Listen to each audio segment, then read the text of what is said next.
to Lifestyle. I'm Denise Simons, your host, and this is a show about bringing life into your home and helping you create your style. And we do it all by giving you tips and inspiration and resources right here in Middle Tennessee to create everything you see on the show. Well, you're invited to stay with us to find out the naked truth about what's hiding in your upholstery.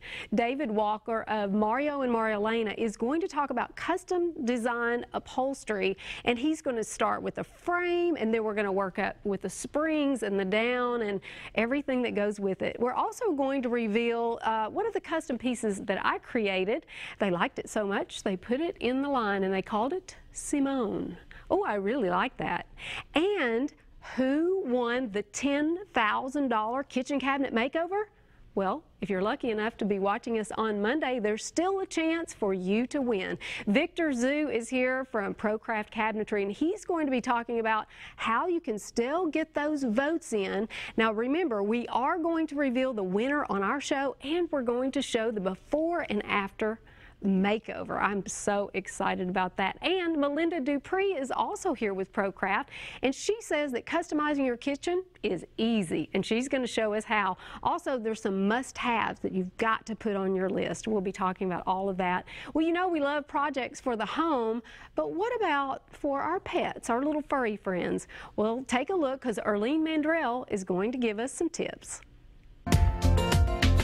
Today we're building cat perches and rock walls, but we don't need a contractor or a stonemason because I've got a friend of mine here who's going to show us how to do it. Well, she's an actress, a musician, and a model. You've seen her on Hee Haw and Love Boat, but my favorite is Barbara Mandrell and the Mandrell sisters. Irlene, good to be with you, as always. Thank you. Hey, you and I were talking about you are a self-proclaimed do-it-yourselfer. I love it. You know, it's fun to have projects going on when you finish them. It's rewarding, but it's always really interesting to learn things. You don't have to know how to start with. You work with it and get in trouble, you can call somebody, but I mean, really, that's how you learn. I love doing new things. But you said that you really didn't grow up learning this because you were on the road all the time, and you know, when you were home, you needed to be studying. So it was years later when you got your house that you started projects. Yes, there was a house that I got that was an older farmhouse, but it was a pretty big house, but there was so much that I wanted to do. And Barbara always says, start something and finish it. I have things going all the time. If something gets finished, it's like, yay, now let's, you know. Well, something that you did finish is your cat perch. Now tell me, what was the inspiration for this and who was it for? I actually had thought about it before because I had a cat when I was in Gallatin, and then my son, Derek, came back in town with his little cat. That's a big cat now, actually, Harley, and my mom said, you know, we got to teach Harley that once he comes in the house, not to be on the table, not to be on the counter, but we want to have some place for him to sit that's high. And so I decided to build this cat perch, but I thought about him before, but I looked up and I got different ideas, and I had this scrap lumber. Now, I don't know how to do blueprints or anything. I was going to ask you, did you have a drawing or how? I actually did have a drawing at one time, and it got thrown away. Trust me, it did not look like anything anybody could recognize. But the main thing I thought about was, okay, I have lumber and I need to make it sturdy enough. Right. And I thought about that, but what I didn't want to do is on a layer, you know, you can think about it, I can put a screw straight through. Right. And it can be very strong if you have like the four, oh, we got 5 even at the end and the bottom, and you could screw that and make it sturdy. What I didn't want to do is the next layer straight above, because then you have to screw from the side. And I've seen people do that, but it's really hard and tricky to make it sturdy enough. So the main thing I thought about was I want the next set of legs to be in different positions so I can still screw through the bottom. I went out and bought, the only thing I really spent money on was the carpet. You don't want to put the carpet on after you screw it, so the thing you want to remember is to cover the carpet. But I did stack it up and send you a picture with it stacked up before the carpet, but it was not screwed. It was like dominoes. If I'd have touched it, it would have all fallen down. Well, I was going to ask you now, when you chose, as a designer, I have a burning question. When you chose that carpet, was it to match the interiors, or did you let your client, Harley, decide which carpet was going to be? He does like clawing at this carpet. I did not want it to be really, really thick. You know, that would be harder to cover. Because you need to be able to stretch it over and then use your staples. That's what I, you know, and maybe some people can do the other, but I made it easy on myself, so yes.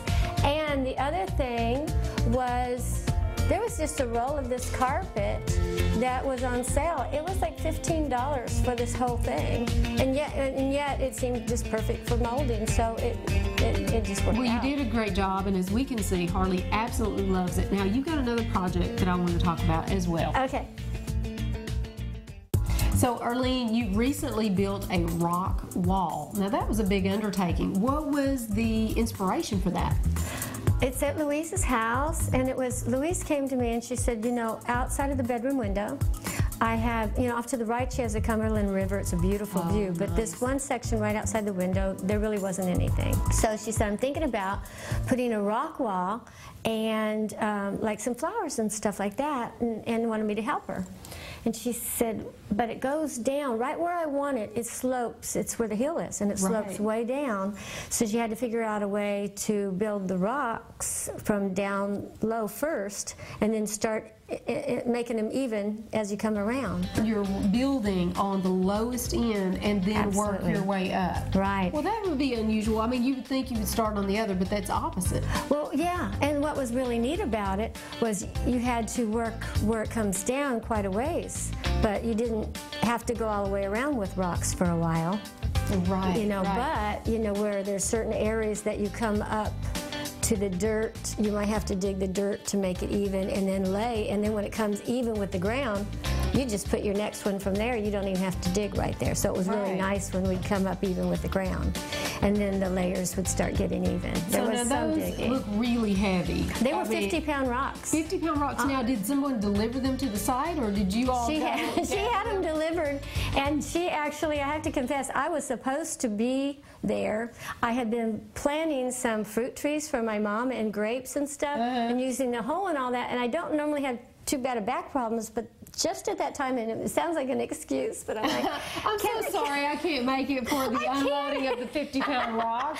Because my back is hurting, and she told me she'd wait a couple days, but she didn't. She said, oh, I'll wait on you, honey. And she didn't, though. She did almost all that by herself. Wow. And then when I got there, I helped finish that. And then the one with the telephone pole, now they were the smaller rocks, so I really didn't do a lot of the lifting of the 50 pounds, but you know, then I did dig for her and help her even that out, because that was uneven also. She wanted to plant rose trees and stuff, but she had a birdhouse.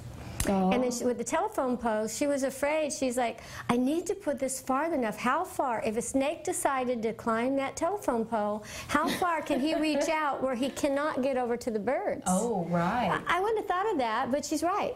You know, I've seen that happen. She's protecting the birds, but she's planted all these beautiful foliage, and now you built this beautiful rock wall that when she looks out her bedroom window, oh, what a sweet she really did all of you sisters do for each other. And it was neat for her, but she was thinking about, you know, doing it for her husband kind of more than herself, I guess. Oh, I love that. And I love the fact that all you Mandrells pitch in, you roll up your sleeves, and you help each other out. Yes. That's great. One of these days we'll talk about Barbara, because she works just as hard as the rest. Yes. We'll do that on the next tape.